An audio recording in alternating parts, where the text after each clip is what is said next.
Mingfei, the quintessential gaming enthusiast, spends his days entrenched in the virtual battles of his beloved online game, consistently ranking as one of the elite on the server. His digital triumphs are a stark contrast to the friendless existence he leads outside the glowing screen. After a victorious yet intense match with an online comrade, Mingfei faces the silent aftermath of an empty chat room, the adrenaline fading into the quiet of his room. As he hovers over the keyboard, a notification breaks the silence. Nono, a username that heralds a formidable challenge, invites him to a duel. Mingfei, unable to resist the call to battle, finds himself pitted against a rival whose skill is unexpectedly on par with his own. Despite his fervent keystrokes and strategic maneuvers, Mingfei is outmatched and left in a state of disbelief by the loss. Meanwhile, the true identity of Nono is revealed as Chen Motong, an esteemed dragon slayer from Castle College, known among her peers for her prowess. Her victory against Mingfei piques her interest in the scholarship he has been granted, which she believes to be unmerited. Driven by curiosity and a tinge of irritation, she taps into the college's AI, Eva, to delve into Mingfei's personal history. Through Eva's digital eyes, Nono discovers the isolated world Mingfei inhabits. A life devoid of companionship, with only video games to fill the void left by his absentee parents. His existence is punctuated by the disdain of his relatives, who harangue him for his lack of ambition and social standing. Mingfei's sole act of rebellion lies in his online mischief, where he toys with his cousin Mingzhe through an elaborate digital deception. His aspirations are simple, almost dishearteningly so, with dreams that do not extend beyond the cash register of a newsstand. This revelation leaves Nono and her friends confounded, unable to reconcile the principal's interest in such an unremarkable recluse. In an unexpected twist, Mingfei's mundane routine is shattered by the arrival of a letter and a mysterious package. While rejection from the international university dims his prospects, the invitation to Castle College, extended by the distinguished Professor Guderian, ignites a glimmer of hope. The authenticity of the letter is questioned by his incredulous family, who cannot fathom Mingfei mingling with the exceptional beings that Castle College attracts. Mingzhe, his cousin, dismisses the possibility of Mingfei's acceptance to such a prestigious institution, reserved for the extraordinary, such as the famed Chu Ziying, a paragon of strength and a prodigious hybrid at the Castle Academy. Mingzhe firmly believes that someone of Mingfei's ordinary background simply cannot belong in such an elite world. Just as the family dispute over Mingfei's future escalates, he slips into a fantasy where a helicopter descends upon their building, and Chu Ziying himself emerges to pay homage to Mingfei, inviting him to the academy with great honor. But reality snaps back harshly, leaving Mingfei to doubt the seriousness of his acceptance. In the midst of his skepticism, the device from the academy activates, requesting his presence for an interview the next day. This confirmation leaves his family speechless. Online, Mingfei's friend offers encouragement and advice for the impending interview. Arriving at the interview venue, Mingfei encounters familiar faces, including his high school admiration, Chen Wenwen. While they wait, he offers her support and reassurance about the interview process. Unexpectedly, the interviewers don't seek Mingfei's personal story. Instead, they throw bizarre questions his way, questioning his belief in extraterrestrial life. Mingfei earnestly shares his views on the vastness of the universe and the possibility of alien life, but the odd nature of the interview prompts him to withdraw, believing he's applied to the wrong institution. As he departs, a frustrated Professor Guderian demands the interviewers to retrieve Mingfei, emphasizing his importance to the academy. On his way back, Mingfei's spirits are lifted when Wenwen invites him to the graduation party, making him fantasize about a future with her. But upon reaching home, Mingfei learns from his aunt that Guderian has declared his interview a success, and his admission to Castle College is secured. The next day, alongside his relatives, Mingfei meets with Guderian, who reveals the true reason behind the academy's interest. Mingfei harbors a rare, century-old talent in his soul.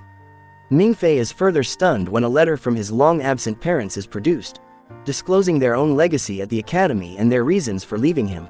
Mingfei's parents, distinguished alumni of Castle College, had arranged for their son to receive a scholarship when of age, illustrating their undying love and the burdens of their lineage. Alone, Mingfei absorbs the contents of the letter, his tears a testament to the intertwining of his past heartaches and his future potential at the academy. Mingfei, heartbroken in the girls' bathroom, is approached by Nono, who bluntly points out his emotional state and guides him back to the meeting. His vulnerability exposed, Mingfei is reluctant to make a decision about enrolling in the academy. Nono's intervention, revealing his secret crush, not only startles Mingfei but also uncovers her own identity as Motong, the player who defeated him in the game. On the rooftop, Nono startles Mingfei again, explaining she's there under Professor Guderian's orders. She presses the issue of the academy, but Mingfei is still fixated on Chen Wenwen. Despite Nono's attempts to convince him that Wenwen does not reciprocate his feelings, Mingfei clings to hope, spurred by Wenwen's invitation to the graduation party. As preparations for the party proceed, Nono's persistence matches Mingfei's stubbornness. She warns him of the closing window for his decision as Guderian's departure looms. Mingfei, still infatuated, practices his confession, dreaming of a future with Wenwen. The betrayal comes sharply and publicly at the graduation party. Xiao Mengu's confession to Wenwen, and her acceptance, reveals the cruel prank they played on Mingfei. His friend's duplicity and Wenwen's complicity shatter his romantic illusions. At his lowest, Mingfei's humiliation is interrupted by Nono's dramatic entrance. She dazzles the crowd, transforming Mingfei's disgrace into a moment of triumph. Nono's assertion of Mingfei's bright future outside the confines of the current drama signals a turning point. As they exit, Nono encourages Mingfei to cast one last glance back, but he chooses to move forward. After they leave, they drive for quite some time, until their car runs out of gas. Mingfei and Nono are stranded while waiting for their car to refuel. In this unexpected pause, Nono expresses the pressure she feels to recruit Mingfei for Castle Academy. Mingfei, having witnessed Nono's dedication, reassesses his initial reluctance and decides to join the academy. Through Eva, the AI, Mingfei is introduced to the academy virtually and is dubbed an S-rank student, a title that carries weight and expectation. The subsequent events take Mingfei on a journey that seems to test his resolve and sense of reality. At the airport, he encounters a dismissive officer and a societal mirror, beggars who reflect his current state, challenging his identity and new status as an S-rank student. An attempt to nourish himself at a fast food restaurant ends in rejection, further accentuating the surreal quality of his experience. Finger, the silver-haired boy he meets, appears as a dubious senior, whose unfortunate academic record and monetary opportunism contrast sharply with Mingfei's naivety and newly acquired prestigious rank. Their wait for the CC line becomes a metaphorical and literal transition from old life to new, with the CC 1000 express train symbolizing a bridge to a realm of extraordinary education and hidden truths. Professor Guderian's surprise appearance and the spectacle that ensues when Mingfei's status is revealed heighten the sense of Mingfei entering a world far removed from the one he knows. The mandatory NDA signing and the professor's talk of dragons and heroes blur the lines between myth and reality.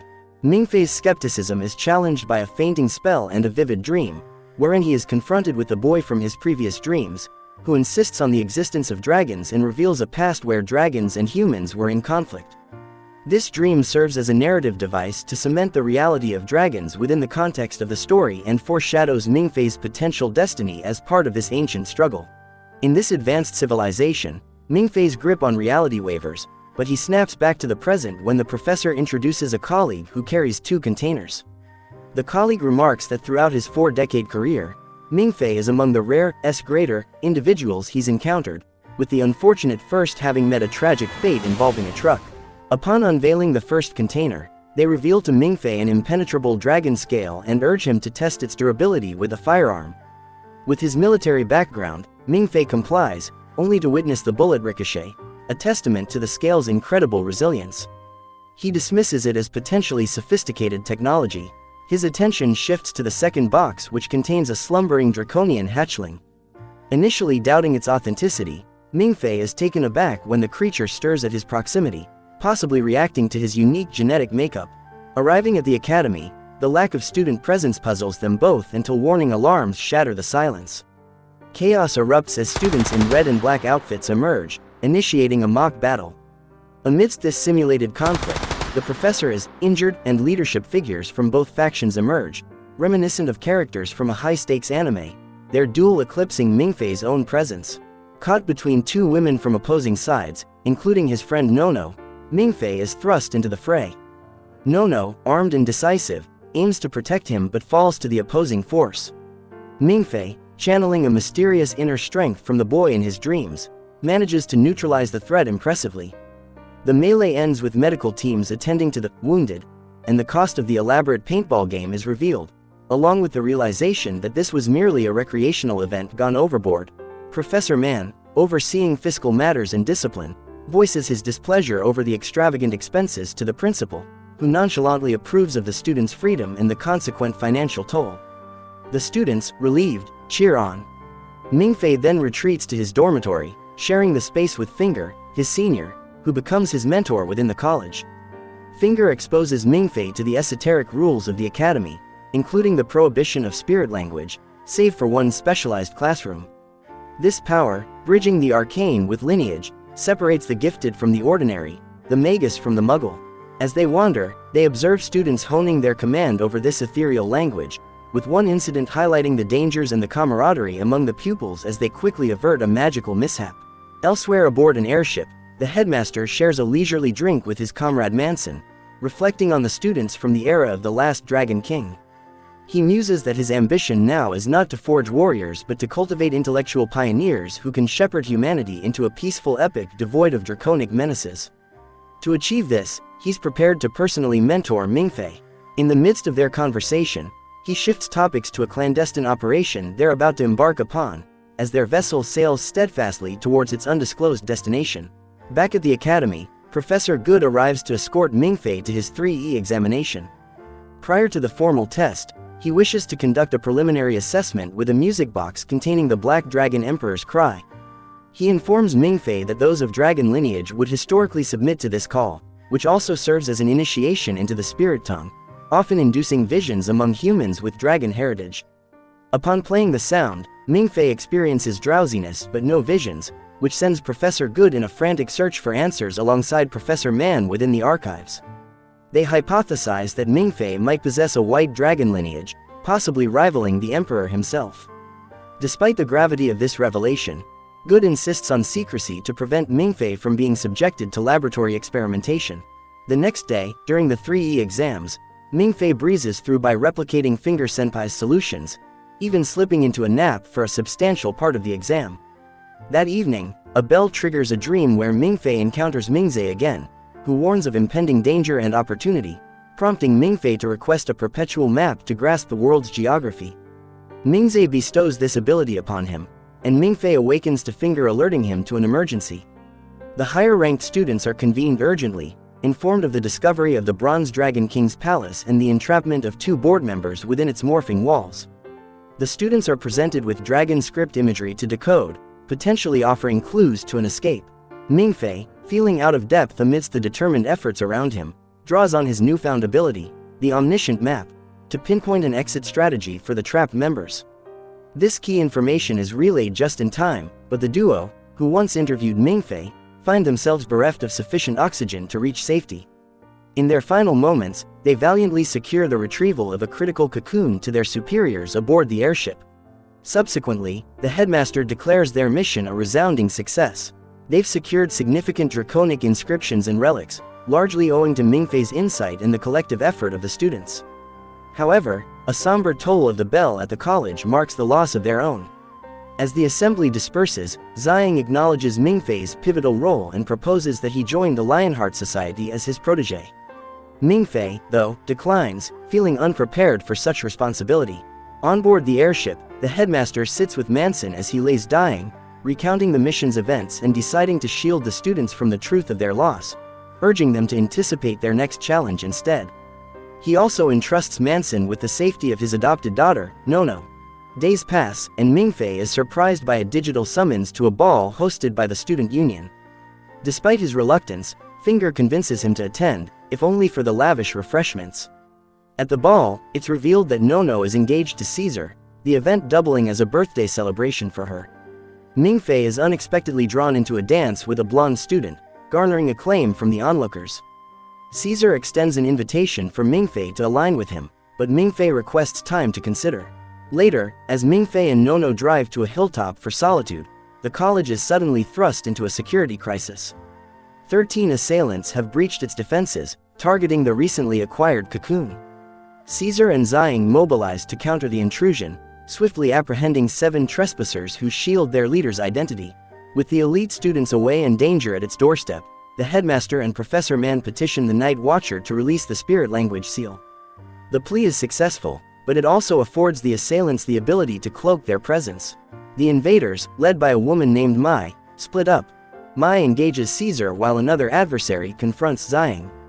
Mai, who is revealed to be the sibling of one of the fallen from the previous mission, insists their attack is merely business, commissioned by an unnamed employer. Caesar, with his scythe spirit language, adeptly thins the enemy's ranks until only he and Mai remain, locked in a standstill.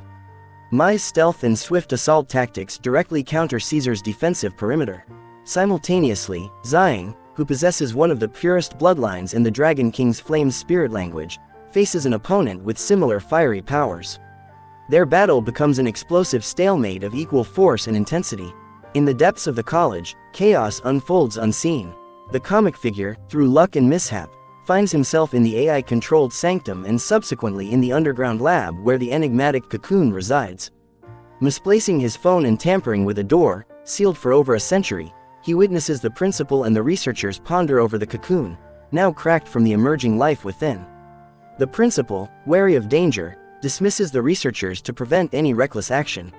Amidst this tension, the comedic character covertly captures images of the cocoon, contemplating a theft for a hefty reward.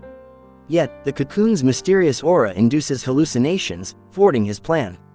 As he retreats, a mysterious entity steps forward, breaks the seal, and awakens the formidable Dragon King Constantine with his own blood, a harrowing prospect for all.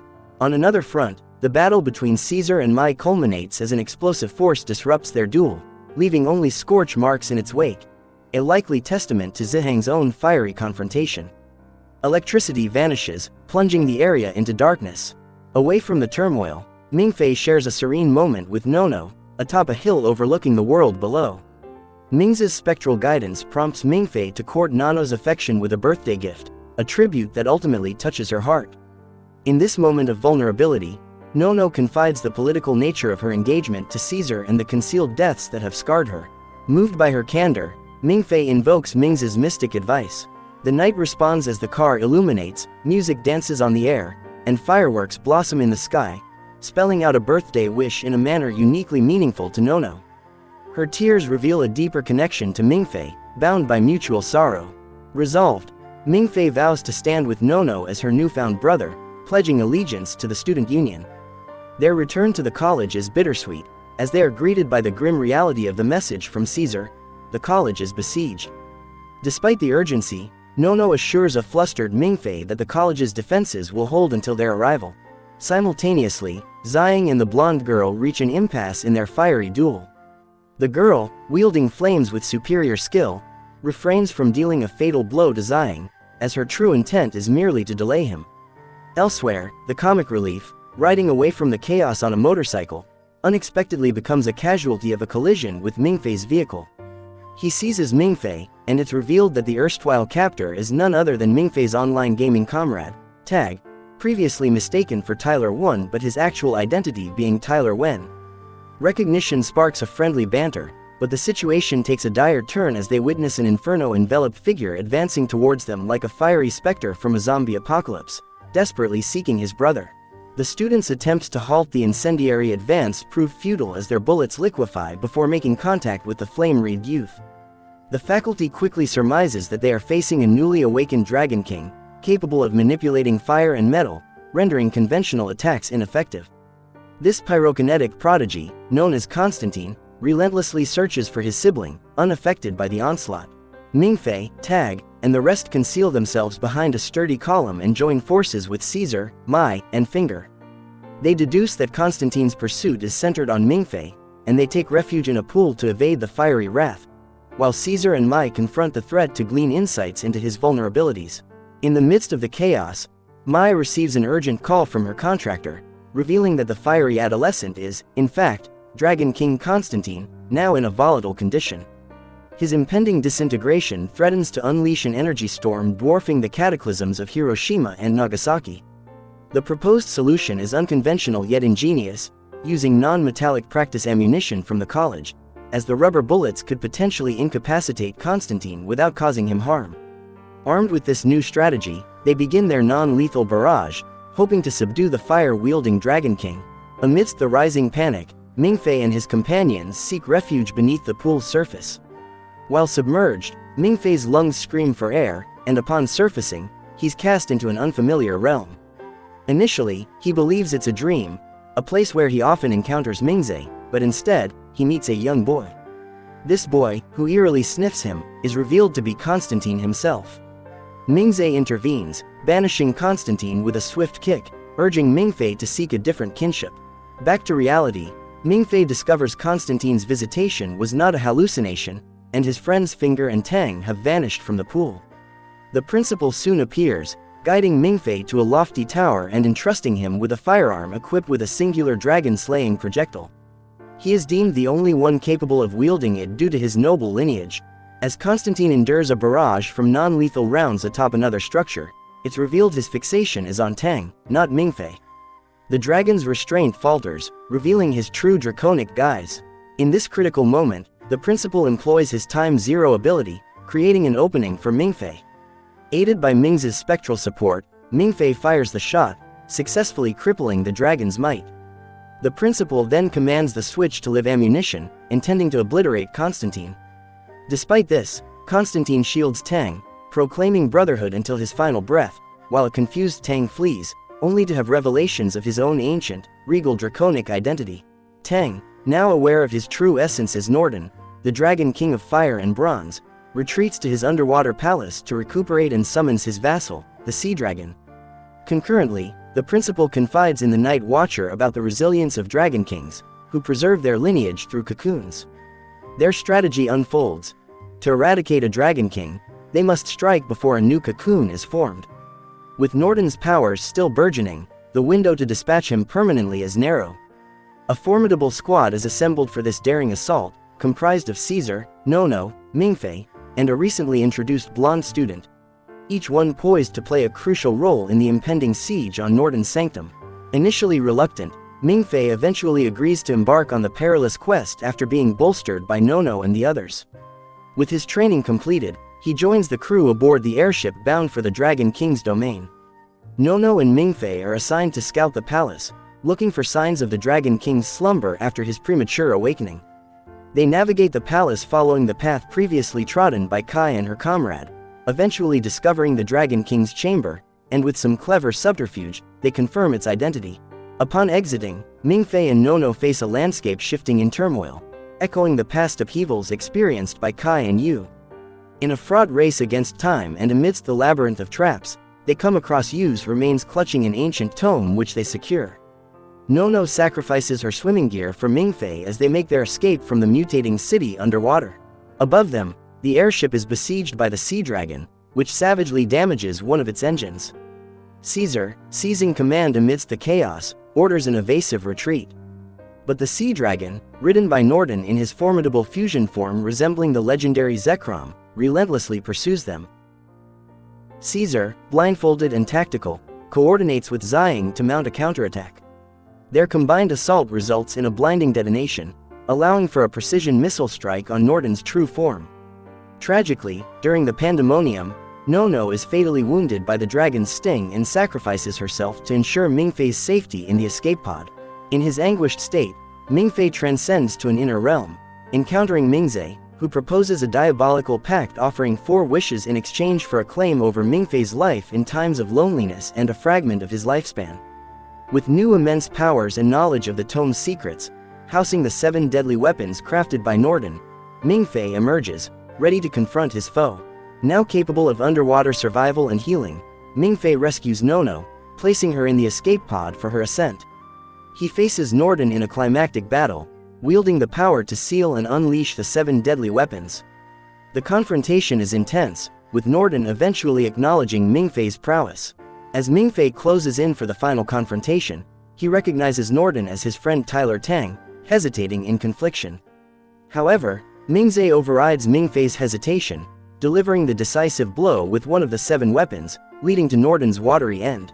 On the surface, Nono is retrieved and given medical attention while the blonde, Zero, locates Mingfei adrift at sea, rescuing him to the safety of the airship above.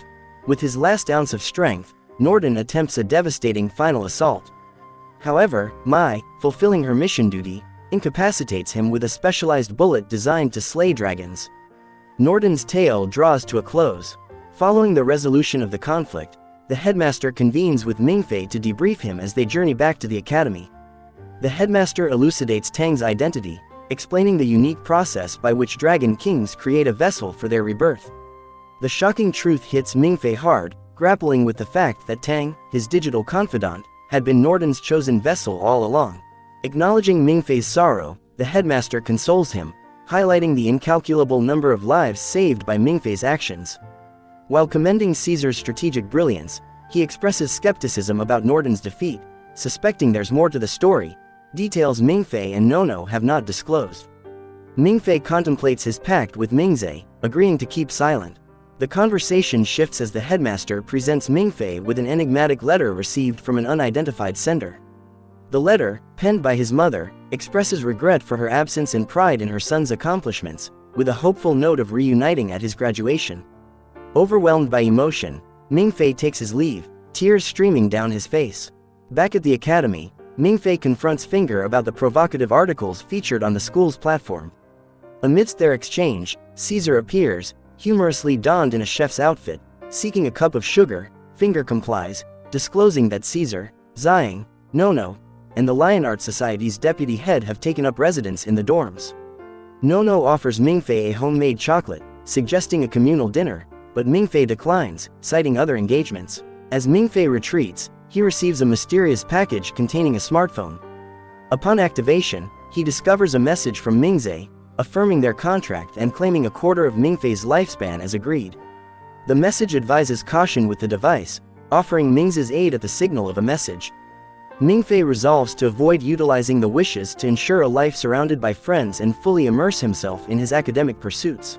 Unknown to Mingfei, the headmaster, alone in his office, stares intently at a photograph of Mingfei and Mingzhe, indicating his awareness of their true identities. Thanks for watching. If you enjoyed this and want to see more, please make sure to like and subscribe to the channel.